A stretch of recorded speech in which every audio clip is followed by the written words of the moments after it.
What up, everybody? Welcome to Get Your News On with Ron, the world's first viewer-curated streaming news show. This is Get Your News On with Ron. Sorry we're a few minutes late, but had to get everything locked and loaded here. I am live with Mel Telekarabna. Did I get it? Mel, are you there? Mel? Mel, are you there? Okay, I think we might have lost Mel. All right, good start. That's a good start there. Okay, let me get over to the stream so I can see what you guys are saying. And it looks like it might just be me today.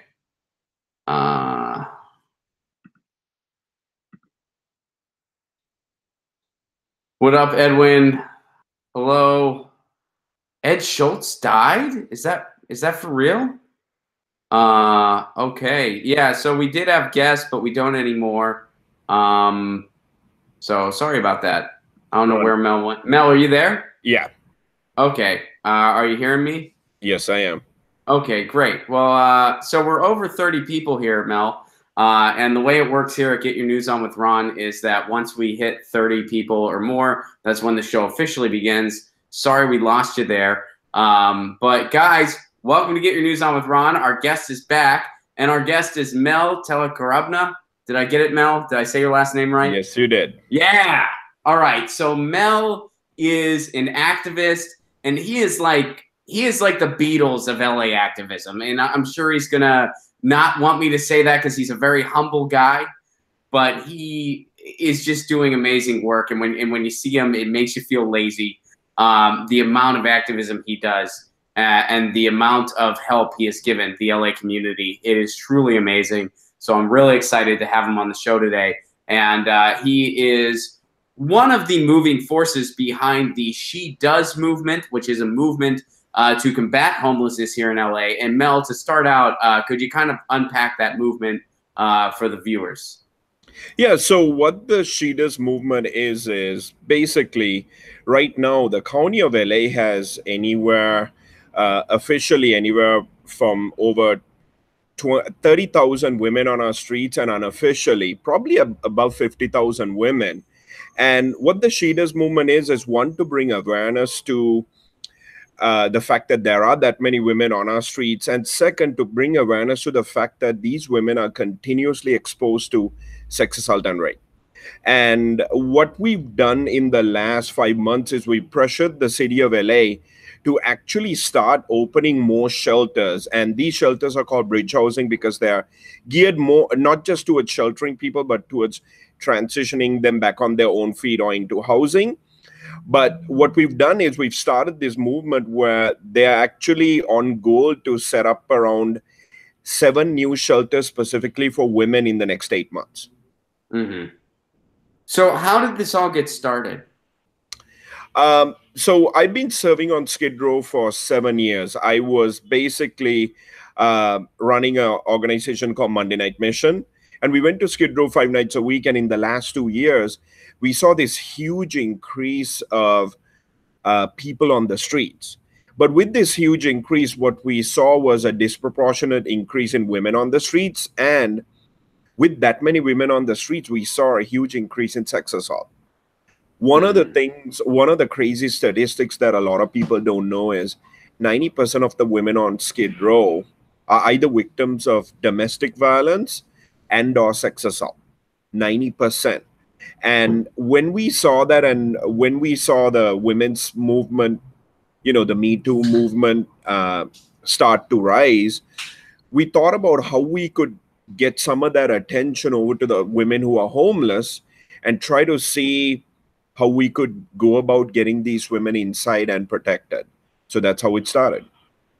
Now, you're still doing the Monday Night Mission in addition, correct? Or something similar to it, where you do go down to Skid Row on a regular basis? So for the last 2 months, we've actually stopped going to Skid Row because we're focusing more on helping these bridge housing projects go through. And what we're doing is right now we're seeing an abundance of food on Skid Row. when everybody hears that there's a huge rise in homelessness, a lot of people are going down there and there's actually enough food. So there's really no need for us to be there.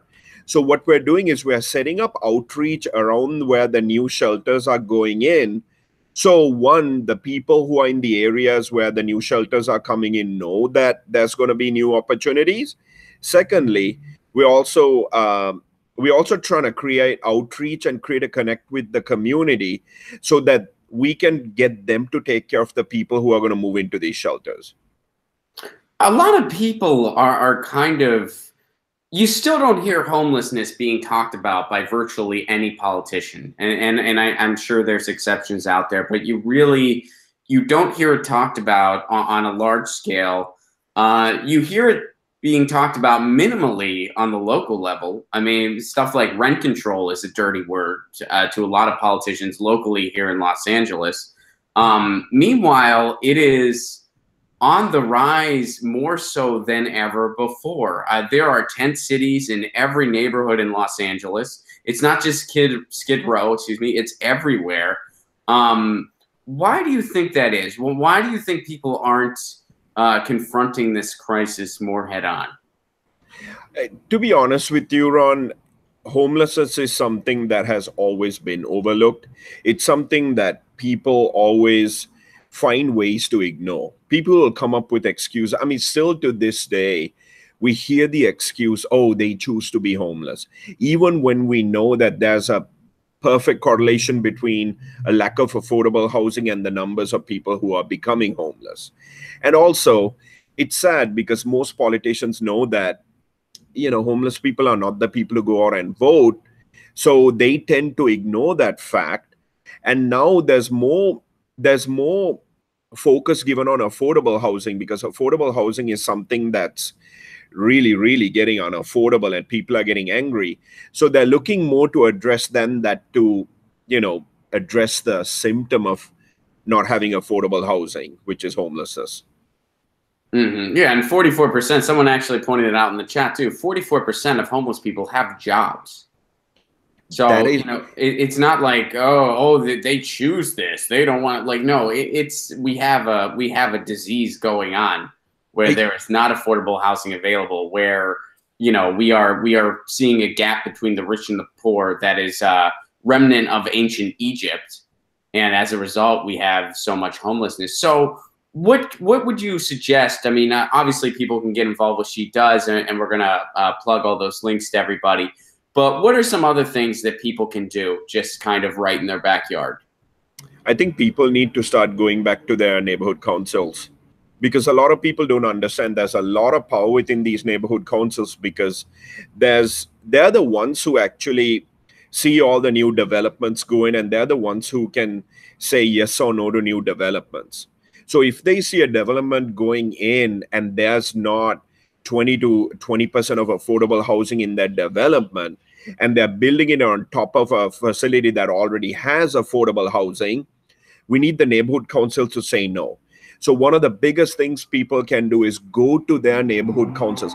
There's actually a lot of money in neighborhood councils, and neighborhood councils are the first thing that city councils listen to. So we need people to get involved in the grassroots level. There's a lot of power at those neighborhood councils. And if people, like for us, for these shelters to go in, one of the biggest barriers is the NIMBY saying not in my backyard.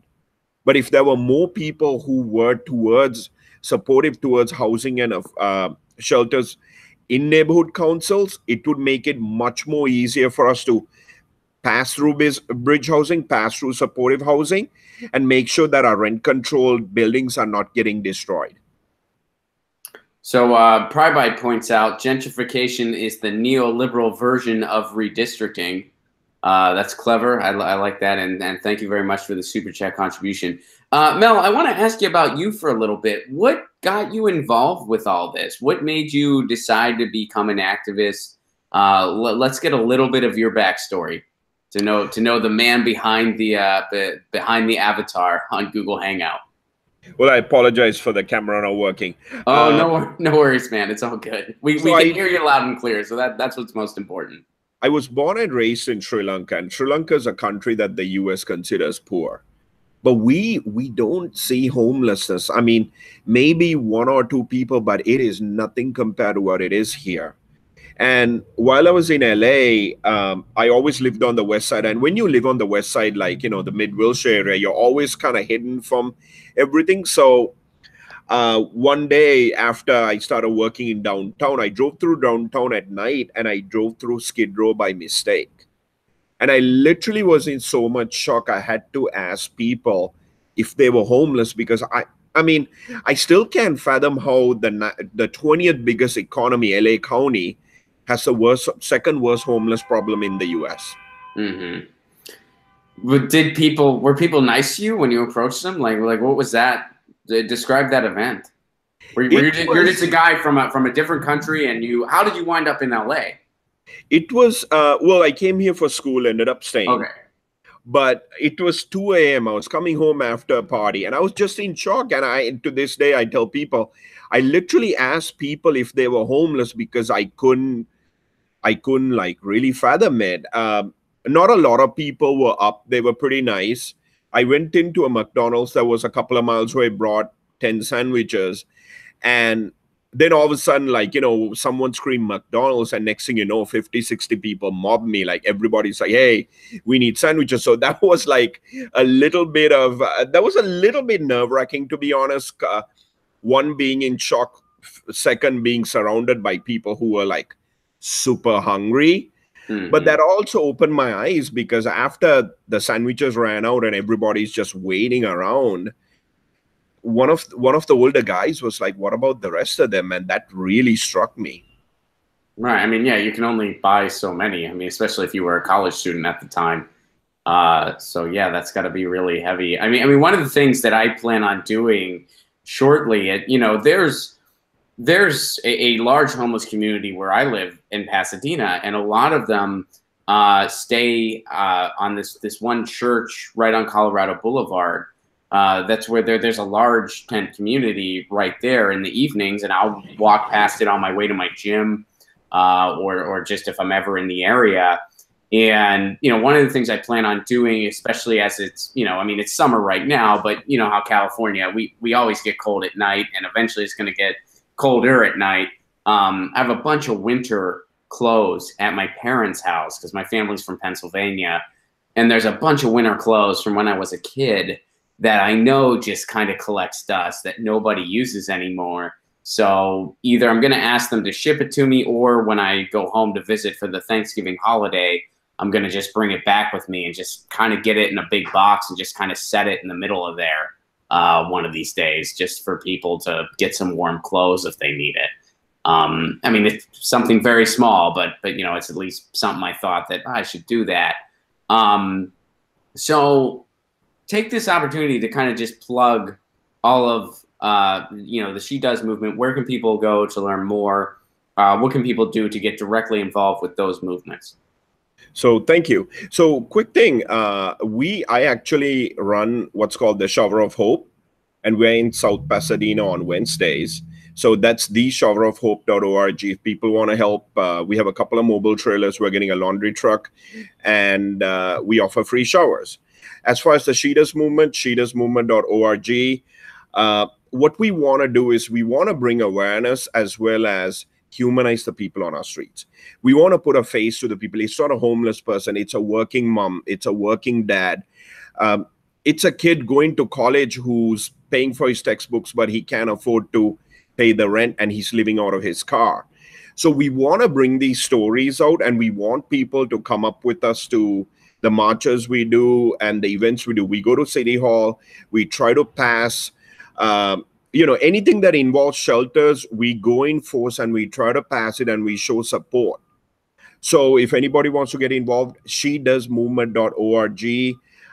You can find us on Facebook under She Does, and then just use the hashtag She Does, and you'll find us. And we need people, even if it's fighting the NIMBYs in Koreatown or Venice, we need people to turn up, and we need people to say yes to housing and bridge housing in their backyard.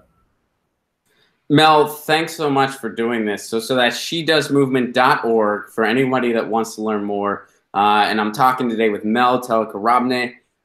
He is an activist who is doing a lot of amazing things that he just summarized for us today. So Mel, here's what's going to happen next. This is Get Your News On with Ron, the world's first viewer curated streaming news show. What that means is people tweet me articles, and that's how we build the show. I'm seeing most of this news for the first time, and we react to it together. And it's a fun little ditty that we do here. You're welcome to stick around and go through some articles with me.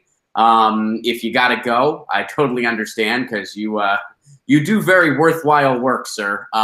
So I understand if you have to go. But if you want to stay and go through some articles with us, you are more than welcome to stick around. So totally up to you. Thank you, Ron. I can stick around. All right, great. All right, so this first one here is from Mike. And guys, some of you were asking, are we going to go through some articles? Yes, of course we are. Start tweeting them my way, at Placone. You know the drill. And I'll pull up the Reddit subsection too, so I can be privy to what you guys have been posting in there as well. But this first one is from Mike. Let's go ahead and give it a Get Your News On with Ron retweet. By the way, a little bit of housekeeping. Starting tomorrow, I should have it so that you guys can see the articles. I did a little bit of sleuthing on OBS, figured out some stuff, made some arrangement. By the way, I hope you guys like my curtain. And yeah, so it looks like starting tomorrow, you're going to be able to see the computer screen whenever I don't have a guest. Now, when I do have a guest, I still got to do it Google Hangout style. But whenever I don't have a guest and I'm doing it OBS style, you guys should be able to see the articles one step at a time. We're building slow but sure. All right, I just gave Mike's article to Get Your News On with Ron retweet. Oh, and also we're going to be looking into Ed Schultz right after this. A lot of you have been talking about it in the chat. And yeah, we got to see what's going on there, because this is my first time hearing about it too. Lions kill and eat at least 3 rhino poachers at South Africa Nature Reserve. At least 3 suspected poachers were apparently killed by lions while hunting rhinos at a South Africa wildlife reserve. Rangers found human remains Tuesday at the Sabuya Game Reserve, and police returned the following morning to look for poachers. Investigators found a human head, along with other body parts and limbs, along with 3 pairs of empty shoes. A rifle and an axe were also found at the lion camp. Police have not identified the slain humans, and they're testing the rifle to determine whether they were poachers. 9 rhinos have been shot and killed by poachers so far this year on the Eastern Cape reserves. Wow, okay. So, you know, we've done stories kind of like this before, and I'll just kind of say the same thing I've always said about this. If they were, in fact, poachers, you fought with nature and you lost. And you fought with nature for no reason. If you were just going out to kill something for the sake of killing it so you can have a good photo op, first of all, you're sick and demented in the head. Second of all, you fought with nature and you lost. I have absolutely no sympathy for you whatsoever. Now, if these people weren't just, you know, rich people going on a safari to kill an exotic animal for no frickin' reason, and if the people that got murdered were starving people that needed food, that's an entirely different story.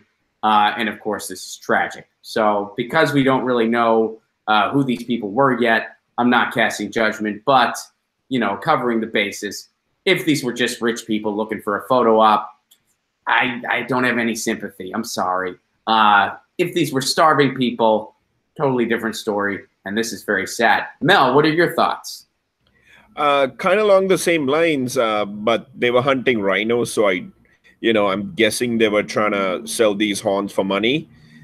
So, I hate to say it, but they deserved it. Yeah, I mean, you're gonna do something like that, and just, yeah, it's some people brought up karma, and yeah, I mean, you were on their territory. I mean, it's one of those things. Thank you for sharing, and we're gonna bounce around here. The part of the fun, Mel, is that I have to scroll on my timeline. All right, let's go to Ed Schultz. So, Mel, I don't know if you heard about this, but apparently Ed Schultz died. I did not know that. Yeah, so, yeah, I mean, here we go. So this is, I see articles here from The Hill. I see articles from Breitbart. and you know they're reliable. But yeah, it's on Wikipedia. Yeah, it looks like this is official, or this is a. I mean, unless it's like a very, very successful hoax, but it's looking like this is pretty legit here that Ed Schultz has died. Let's go to the Hill article, and let me go ahead and give this a Get Your News On with Ron retweet. As I'm slowly and he's only 64 years old. That's way too freaking young. Way too young. Former MSNBC host Ed Schultz dies. This is from The Hill. Liberal commentator Ed Schultz died at his lake home in Minnesota, according to a report on Thursday. He died of natural causes. He was 64. He started his career in Fargo before eventually working as a commentator and host at MSNBC. And you guys know some of the rest of the story there. He wanted to cover Bernie Sanders. They told him, we don't want you to cover Bernie Sanders, so they fired him. That's what happened to Ed Schultz. M. Schultz, MSNBC show. This is from the article now. Ed Schultz's MSNBC show was canceled in 2015, and in January 2016, he joined RT America, the English-language Russian news channel. The Kremlin-backed RT is frequently criticized as state propaganda and was forced to register as a foreign agent by the Justice Department last year. Couldn't resist a stab at RT. Even when talking about a guy's death, they couldn't resist it. Couldn't resist taking a shot at RT there. Here, let me redo that sentence. The Kremlin-backed RT is frequently criticized as state propaganda and forced to register as a foreign agent as a result of neo-McCarthyism that's going on in the United States as a result of the Democrats not being able to own a loss. I redid that there a little bit. RT completes the picture of the events in the U.S. and around the globe, giving viewers access to a range of stories, voices, and opinion, and a real opportunity to speak their mind, Schultz said upon his hiring. Yeah, RT never told Ed Schultz he couldn't cover Bernie Sanders. RT never did that. RT America is also an American bureau run by journalists. That's what it is. Just like we have other bureaus in this country. Just like we have bureaus in other countries. That's kind of how you exchange ideas in an international marketplace. But again, RT America is a scapegoat these days because of the neo-McCarthyism that is upon us. Mel, any thoughts on Ed Schultz? And we're going to go to the chat too. You know, more than Ed Schultz, I mean, the whole RT issue, it's coming more and more into a time where it looks like even our news is getting censored, right? Mm-hmm. Well, I mean, just the Farah thing was absolutely repulsive, what happened to them. I mean, that Farah existed as a way to combat actual Nazis. Like it was there because of Nazis. And we haven't used it on a media outlet since, I believe, the 40s. And they used it on RT America, which is just totally an American bureau. I mean, it's kind of disturbing what's going on. And Ed Schultz, I mean, he was a guy that was committed to the truth. Admittedly, I wasn't super familiar with his show, but I did watch it at times. I did appreciate the fact that he had the courage to want to cover Bernie Sanders, and he had the courage to call out the establishment for stifling Bernie Sanders. You know, MSNBC didn't want to cover Bernie Sanders. They showed an empty podium for Donald Trump instead of covering Bernie Sanders because they thought it was her turn. So they didn't want to talk about Bernie. Ed Schultz was one of the few guys that had the courage to say, hey, this isn't right. This guy is making some waves. This guy's inciting revolution.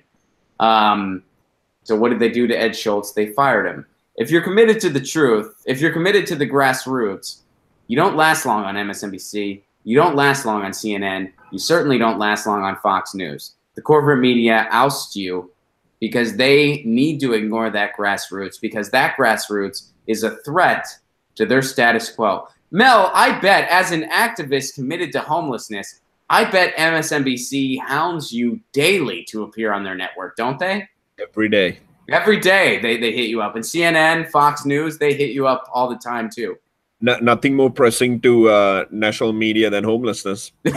I mean, you got to swat the requests away. You're like, guys, I don't have time for all this. I know You really want to help me spread the word. No, in actuality, Mel, how often do you get any press requests from the corporate media? You know, it's very little. Mm-hmm. We have to push for it to get the media out. And what we, you know, I've literally had reporters tell me, "Hey, people don't care," and that's that. You know, they use that as an angle not to cover it. So it's sad because, you know, in LA, everywhere you go, Pasadena to Hollywood, there's encampments everywhere. And it's like, okay, as long as we pretend we don't see it, everything's okay. Mm-hmm. Now, let me ask this though, local media wise, how does that go for you? Is that a little more extending of the olive branch or no? Local media does cover it a little bit, but unfortunately, you know, they don't always make the connection to affordable, a lack of affordable housing. They don't make the connection into why it exists. They talk about, oh, there's a lot of the homelessness is out of control, but they never really go to the root, and they're afraid to talk about the politics behind it. So we actually got a question here in the chat from Marcus. Marcus, thank you very much for your super chat contribution. And this question is for you, Mel. What are some policy ideas to combat rural, suburban, and urban homelessness and housing issues that we can advocate for? Also, second question from Marcus, any books that he should read? When it comes to combating homelessness in suburban and rural areas, I think one of the things we have to learn that, you know, we learned in LA is we do need rent control. We finally got repeal Costa Hawkins on the ballot, and something that we're seeing is the free market doesn't always work towards helping people stay housed. So I'd say let's start on for rural areas. You know, look at Woodland Hills. We considered Woodland Hills a suburban area where you could afford a place. Now Woodland Hills is super expensive, and you see homelessness all throughout San Fernando Valley. So I would say definitely look to I think we need rent control. I think we need a bigger push on affordable building affordable housing. As far as books, I do apologize, I don't have any suggestions on that. All right, thank you. All right, so let's see here. We got people have been sending in a lot of stuff, and I want to try to start from the beginning.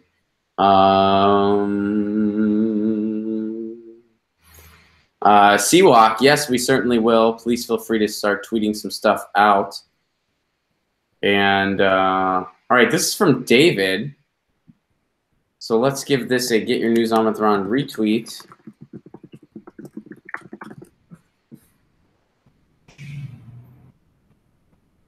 Social Democrats, this is from the World Socialist website. Social Democrats back conservative party's plan for concentration camps in Germany.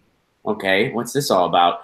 On Tuesday, leading Social Democratic Party politicians welcomed the reactionary agreement reached between the conservative parties in Germany's Grand Coalition, which provides for the erection on German soil of concentration camps for refugees. The SPD is part of the coalition government along with the Christian Democratic Union and the Christian Social Union. SPD leader Andrea Nahles said Tuesday morning, "The reason we find this good is because we are once again at the stage of getting down to business. This has been sorely lacking over recent weeks." The SPD Vice Chancellor and Finance Minister Olaf Scholz praised the agreement between the SDU and the CSU, stating, "Now we have moved beyond psychology to the facts." Although the coalition committee representing the three parties in the Grand Coalition government adjourned its meeting Tuesday evening until Thursday without reaching a final agreement, they spoke positively about the discussion. The SPD leadership thereby gave its implicit backing to the refugee policy of the CSU Interior Minister Horst Seehofer, which proposes the creation of concentration camps for refugees in Germany. So, in the autumn of 2015, the Social Democrats were still opposing the creation of such camps, citing the example of the American prison. The Conservative Party's proposals had more to do with Guantanamo than with a state based on the rule of law. But today, the Social Democrats justify these very same measures, ones that recall the darkest chapters in German history. So this is this is a little confusing, a little disturbing, and I think I would need to read a little bit more into this. This is my first time seeing anything about this. The Grand Coalition's master plan leaves no doubt that it plans to use surveillance and police state measures against the working class. Wow. Okay. Geez. First reactions: confusion, shock, and wanting to do a little more in-depth research here. When they're throwing around the word concentration camp in this article, and the idea that they are opening actual concentration camps, remnant of what happened during the Holocaust, is beyond disturbing. Now, if what they're doing is utilizing the space to help refugees, that's totally different. But just based on the wording of this article, the theme is very confusing, and I would need to do a little more in-depth legwork here. I certainly hope that repeating that incredibly dark chapter of human history is not going to happen to refugees. And just the thought of it is appalling beyond measure, and something that I certainly hope is not reality. So the verbiage in here is kind of disturbing, but I feel like I need to do a little more legwork to find out what's really going on. Mel, do you have any thoughts on this?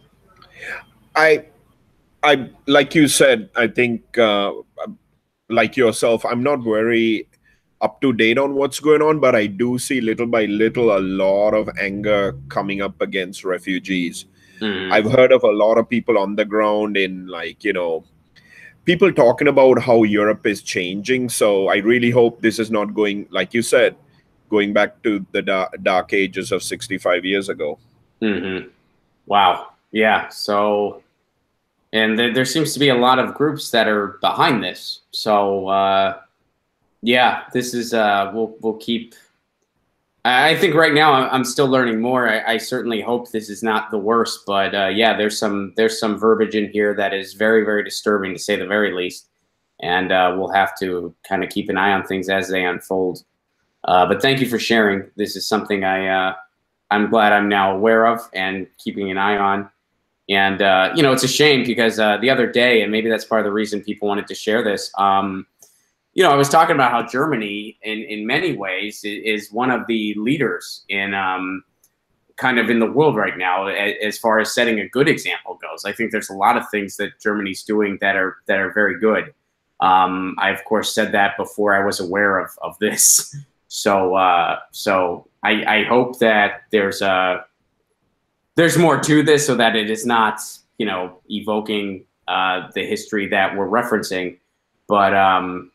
But yeah, I guess we gotta wait and see, and that's very sad. And there's some alarms going on here. Don't have much more to say at this point in time. Still waiting to learn more. All right, let's see what else. Man, we got a lot of depressing stuff on the on the docket today, huh? What can you do? All right, this is from Devion, and we already covered this. They have, oh wait, no, this is an update. They have since rescinded the endorsement. Okay, so this is an update on something that we covered last show. We talked about how over in Rhode Island, the Democrats, or the Democratic establishment, I should say, supported an alt-right candidate over an actual progressive. They also supported other kind of right-wing candidates over progressives. So let's go ahead and do this follow-up. Get your news on with Ron. I'm going to do a hashtag follow-up too. I'm already taking some heat on Twitter for using my hashtag for the Ed Schultz thing from people that don't understand this show, and that's fine. You know, what can you do? Let's go to the article. Oh, this guy, this alt-right guy kind of looks like me a little bit too.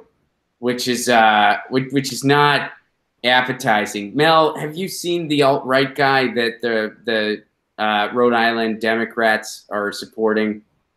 I have not. Do you have a link? He looks a little bit like me. Yeah, I just gave it a Get Your News On with Ron retweet. If you're active on the Twitters right now, let me see if anyone else is supporting that. He kind of looks a little like me. All right, so Maura Jane Walsh, a 27-year-old former waitress and label organizer, captured a bit of national attention when she won a seat in the Rhode Island House in 2016. Okay, she has been a progressive voice. Yeah, that's the other thing. This is an incumbent. They're going against the incumbent. So the Democratic Party has endorsed her opponent, a man who appears to have once been a vocal supporter of Donald Trump and alt-right figures. On June 28th, the Rhode Island Democratic Party endorsed challenger Michael Earnhardt in a handwritten addition to a printed endorsement sheet submitted to the Rhode Island Secretary of State. On his Facebook page, Earnhardt describes himself as a, quote, moderate, which means if you describe yourself as a moderate in today's landscape, you're right-wing, you're borderline fringe right-wing, and responded to inquiries about his political positions in late May with statements of support for the Second Amendment and a promise to defend against legislation that attempts to stop or interfere with lawful gun ownership, which, by the way, nobody's doing anything about the Second Amendment. You're not going to see any type of common sense gun policy in this country while the NRA has both parties by the gullet. And they got them by the gullet, and they ain't letting go anytime soon. So whenever somebody says, oh, the Second Amendment, we're worried about it, that's just nonsense. That's just trying to pull on people's heartstrings. It's an attempt to kind of get some votes from the right, and it's just nonsense fear-mongering. And usually it's because you have absolutely nothing else to say. You have absolutely no ideas. You've never had an original thought in your life. So you're just going to say, I love the Second Amendment because the right wants to hear me say that. It's not in any danger. All right? We're not – I think we're never going to see any common sense weapons policy in my lifetime. I really hope I'm proven wrong. I really hope so. But I doubt it. I highly doubt it. Mel, what do you think? Do you have any optimism that we'll ever see any common sense gun policy in this country? I don't. I have no optimism whatsoever that'll ever happen. Do you? You know, people talk about gun policy after Sandy Hook, but to be honest, when I was in Sri Lanka and I heard about Columbine, and I thought, okay, this is something that's going to make people think different. And if Columbine didn't make them think different, then, like you said, no, we're not going to see any change in what's going on. I mean, exactly. I mean, and that's part of the reason I feel the way I do. When it's our children, when it is our children, and our children are saying to us, do something. We're scared to go to school. Do something. And still we're doing absolutely nothing other than thoughts and prayers from Paul Ryan. I have no confidence at all anything will change. And I've laid out ideas that I have for, I mean, you know, you don't have to be a rocket scientist to come up with a more common sense gun policy where if somebody wants to use a hunting rifle to shoot deer for their food, they're able to do that. And, you know, you don't have to have, I mean, we can do a buyback similar to what Australia did. We can do ammo, some regulation on ammo.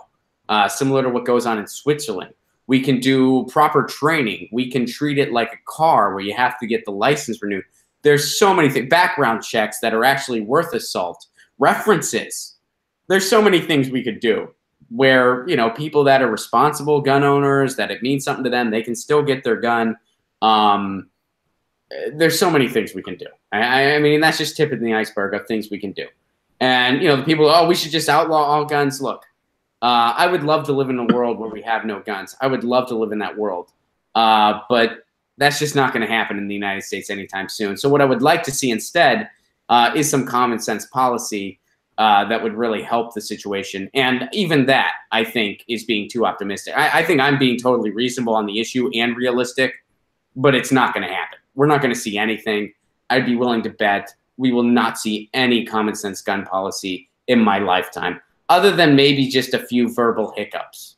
We might see some softball nonsense go through, maybe in my lifetime. But I think that's it. You know So, what is scary is the fact I thought at least okay that'd be a little bit more focus on mental health in the US, but nope, things always go back to normal. oh yeah. Well, and then they hide behind mental health too. They're like, this isn't a gun issue, it's a mental health issue. Okay, well, are we going to do anything about more facilities or access to, or, you know, healthcare? No, we're not going to. No, we're doing nothing. We're doing nothing. Yeah, good connection. Charlotte, thank you very much for the super chat contribution. It is very, very much appreciated and makes this show possible. Okay, so I think we should maybe get back to this thing here. So public records show this Michael Earnhardt guy is registered as a Republican, and Earnhardt and the Rhode Island Democratic Party did not respond to requests for comment. So I don't see anything out here that they changed their endorsement. Yeah, I don't. The person on Twitter said that they changed their endorsement. I don't see anything about that in here.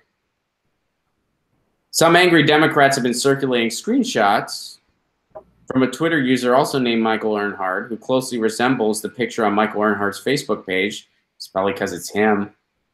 we got some gumshoes on this one. Earnhardt wrote on Twitter that undocumented immigrants are self-entitled lawbreakers and thieves. Sounds like a progressive. Sounds like a Democrat. Sounds like he's part of the resistance. Sounds great. Undocumented immigrants, self-entitled lawbreakers or thieves. This is who the Democratic Party supports over a progressive incumbent. I'll repeat that. This is who the Democratic Party supports over a progressive incumbent. And this is who I'm supposed to get on board with, this dead party. This party that's dead in the water. Because they do bullshit like this all the frickin' time. They would rather see an alt-right fearmonger in office than a progressive. That's how desperate they are to please the donors and stop progressive policies. But tell me how oh, these are my allies. These are my quote. The Democrats are my allies.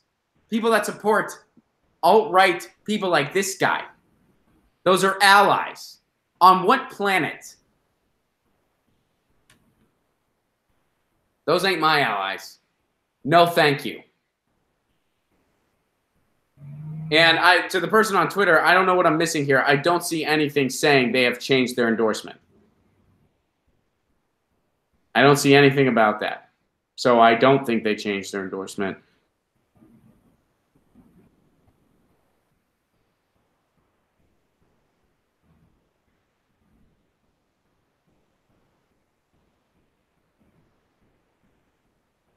There was one letter where they don't have his district listed.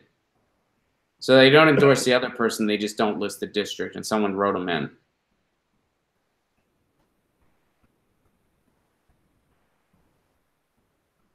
An archived version of Earnhardt's Twitter page, accessible on the Wayback Machine and surfaced by the group Organized Rhode Island, also feature retweets of posts by Roseanne Barr, Donald Trump Jr., Mike Chernovich, alt-right journalist Laura Loomer. Earnhardt also made Islamophobic comments over a retweet of a post by alt-right figure Gavin McInnes about Muslim pedophiles. This guy's a Democrat. He's a Democrat. And the Democratic Party endorsed him over a progressive because they hate progressive policies that much. And they want to stop progressive policies that much. This is the establishment doing this. And we're supposed to somehow hijack this party that's doing stuff like this and getting away with it, that has the money machine behind them, that has the DNC establishment behind them, and they're still pulling out wins. This party is completely morally bankrupt, and they are beyond saving. And it's a really tough situation because in the short term, if you want to run as a progressive, you kind of have to try to infiltrate the Democratic Party. Because, we showed up in September of last year to plead with Bernie to start a third party. He said no.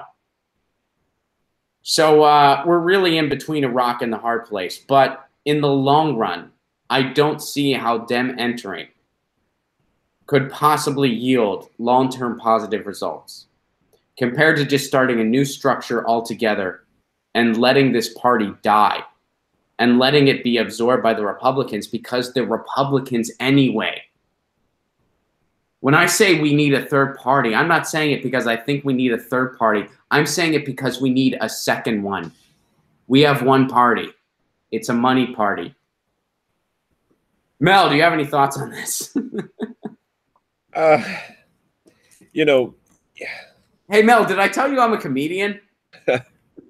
you know, one thing, like, you know, I hear people talking so much of being Democrats here in LA, and you have to wonder, we're living in the city with the second worst homeless crisis of the states, and we are considered blue as blue can be city. Mm-hmm.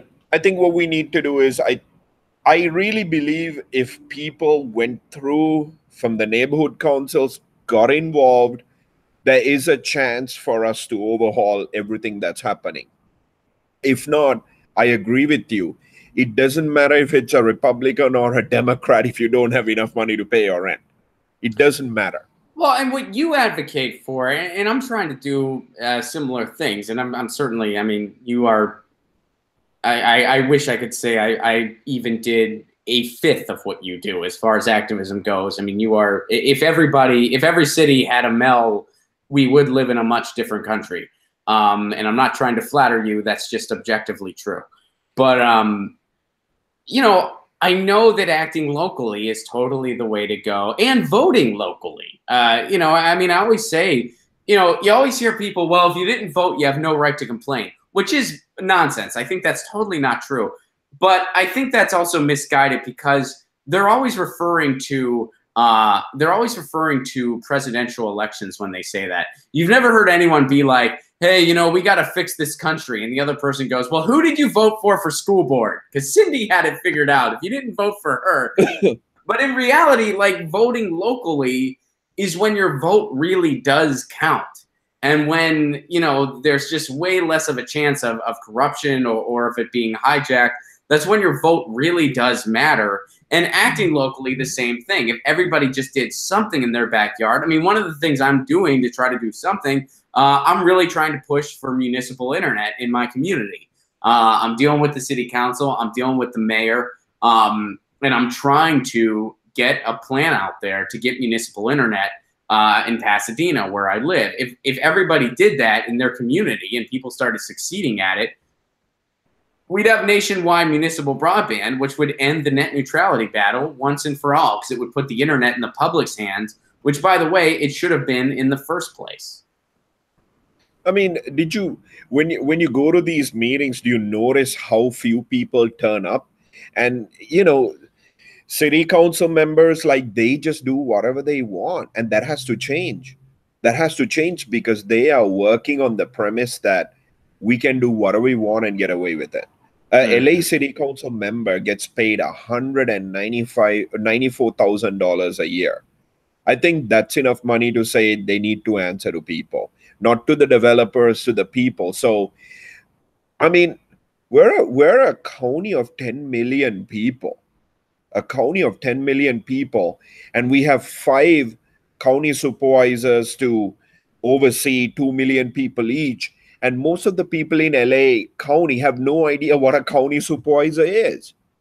We need to get involved. If we don't lead for how to fight homelessness, how to instill rent control, how to get affordable housing from LA, it's not going to come from anywhere else.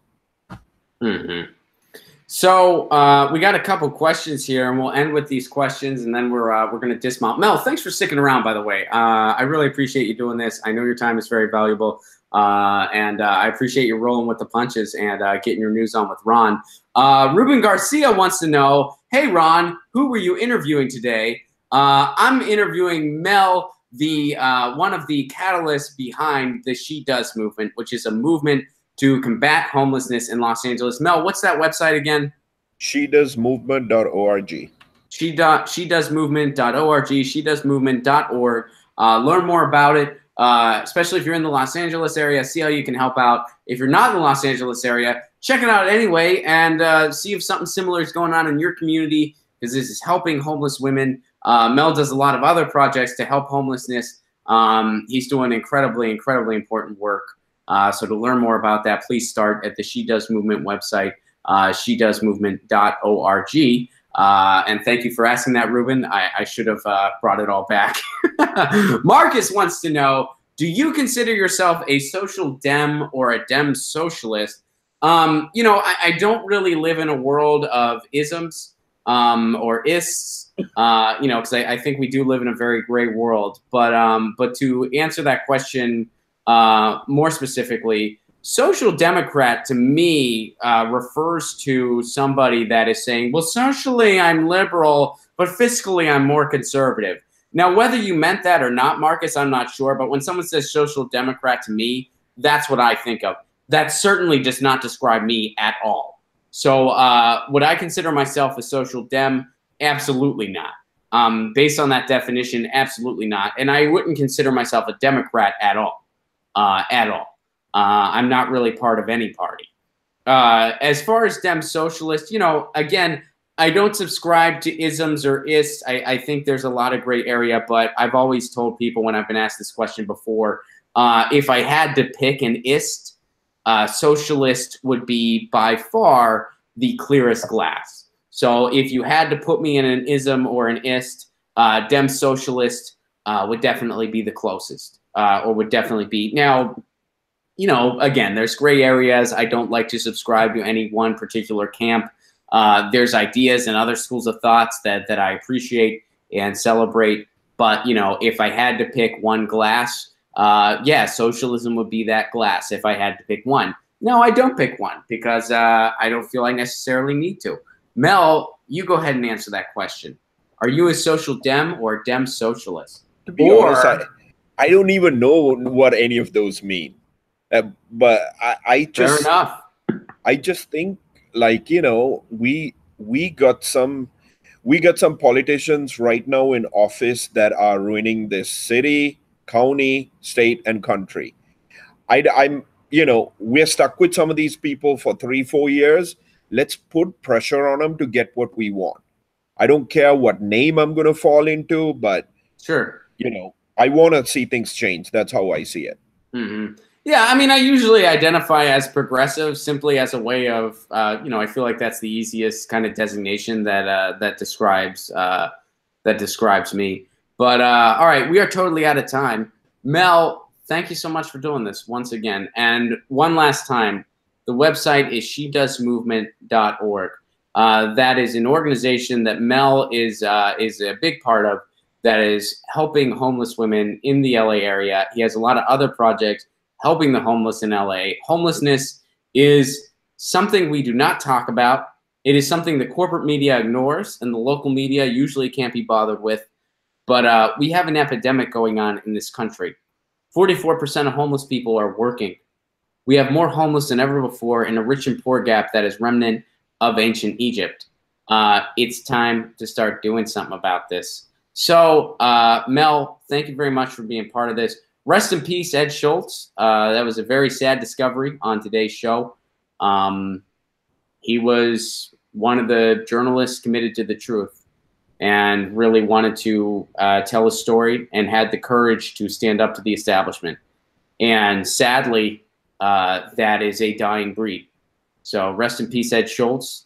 Thank you guys for being part of this. This has been Get Your News On with Ron, the world's first viewer-curated streaming news show. What does that mean? That means you guys tweet me articles and you post them on the Reddit, and that's how we build the show. Thank you guys for being here. Thank you, Mel, for being part of this. I will be back. Thank you. I will be back tomorrow at 10 a.m. Pacific Standard Time. I'll see you then. Peace out.